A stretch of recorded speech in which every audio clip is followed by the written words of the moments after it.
Hello. A few weeks ago, Stevie Ricks received a video from two young ladies called Jenna and Hannah. This is for Stevie Ricks. I love you. You're awesome. Yes, you're very awesome. Asking him if he'd partake in a question and answer video. I immediately intervened and told the young ladies that because Stevie was extremely bashful at the best of times, that they were probably more wise to interview John, Paul, George and Ringo. And so, without further ado, or as Paul McCartney would say, ado, here is Steve, aka John, Paul, George and Ringo, and Hannah and Jenna asking the questions, and I hope you enjoy it. Ringo, Richie, how do you feel about cars? How do I feel about cars? Well, I just go like that and feel them. That's it. I'd like to ask John Lennon a question. John, is it true that in 1961 you stole a car that was situated near a graveyard? Don't be stupid, you know, I mean, it was parked outside a cemetery, you know, I mean, I just thought the owner was dead, you know. John, this is a serious question. What would you do if I was in your bathroom? Well, first of all, I'd say, she came in through the bathroom window. And then I'd say to you, you know, can you clean the bidet?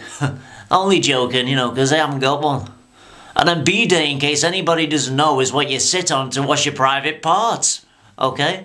I just do handstands in the shower, right? Okay, I'd like to ask Ringo a question. Okay, Ringo, do you think I could have done a better job of singing Don't Pass Me By? Okay. Absolutely not. You're not going to have a go, are you?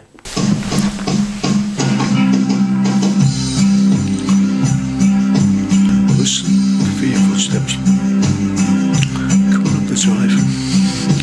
Don't pass me by, don't make me cry, don't make me blue. Okay.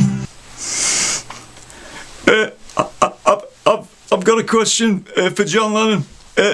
John, in 1963, you went on holiday to Spain with Brian Epstein, and you sat outside a cafe, and you were eating Mars bars and Milky Ways and things, and Brian Epstein, he asked you for a finger of fudge. I'd just like to know, did you give him one? George Harrison, did it hurt when you got hit by a double-deck bus? I didn't even know I'd been hit by a double-decker bus. You know, I suppose I felt flattened, you know, as opposed to flattered. But, you know, I mean, it's been a long time since I've been on a bus. In fact, the last time I was on one, I remember I said to the driver, I'd like to go to Liverpool. And he said, this bus doesn't go to Liverpool. And I said, well, it says Liverpool on the front. And he said, well, it says India on the tyres, but we don't go there either. Which I thought was a good answer. Paul, what's your most prized possession? I don't know, you know, me Hofner violin bass, you know, it's me divorce papers. I've got one of Ringo's autographs, you know, which is like rocking horse poo, isn't it? You know, it's very rare, you know, so, yeah, you know, those few things. Doo. John, how many calories do you think is in that cigarette? How many calories are in a cigarette? I'm smoking them, not eating them, you know. Ringo, Richie, what were you thinking when you wrote Octopus's Garden?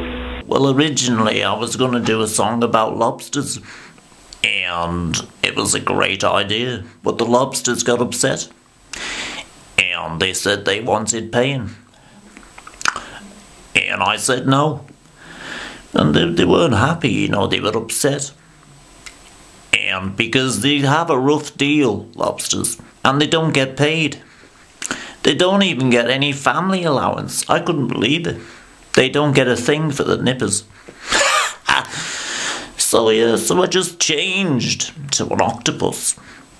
And I found out that they have 8 tentacles. And I said, does that mean they have 4 willies? And they said, no, tentacles, not testicles.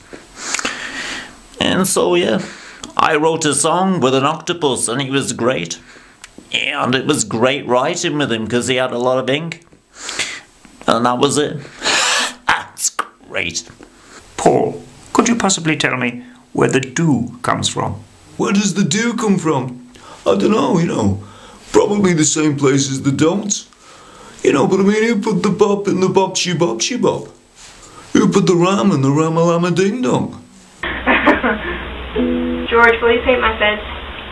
Yeah, I'll paint it. I'll paint your house as well if you like.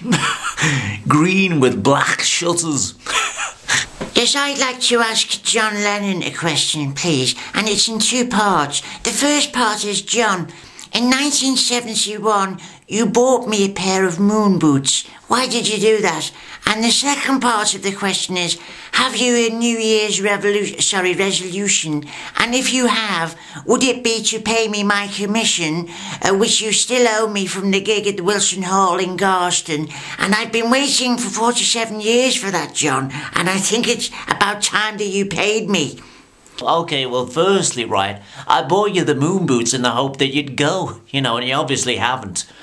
Okay, secondly, we don't owe you any commission, alright? You're just like any other agent, you know, you're just a pimp, right? Okay, and thirdly, New Year's resolution. I don't know, you know. I might buy Yoko shares in Uncle Ben's rice. How's that, okay? Paul McCartney, what does that cloud look like to you? I don't know, you know. That one looks like a sheep, you know. And that's another sheep. In fact, it's a flock of sheep. That's what it reminds me of. John, in 1967, you lent a friend of yours £50,000 so he could have some plastic surgery done to his face. Did you ever get your money back? No, because I've got no idea what he looks like, you know. Thanks for answering our questions. Bye. Pick him up. Okay. Oh my God. And I'd like to thank Jenna and Hannah. It's been a trip. Is that a spot on my nose?